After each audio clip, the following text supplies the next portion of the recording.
Hey guys, in this video I'm going to show you how to craft your first weapon in Hytale.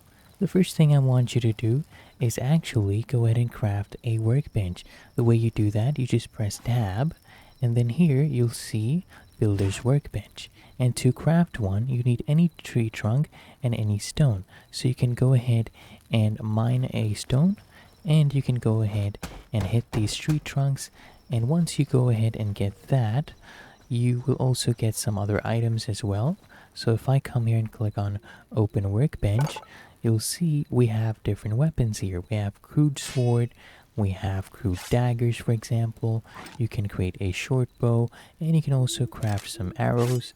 I'll go ahead and craft a crude sword, and as you can see, you need any rubble. So you just go ahead and mine any stone. You'll get plant fibers.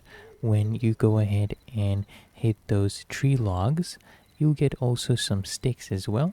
Then you just come here and click on craft. And as you can see right now, I now have my crude sword. And that is how to craft your first weapon in Hytale. And if you found this helpful, make sure you smash the like button and subscribe to the channel. It really helps me out as well.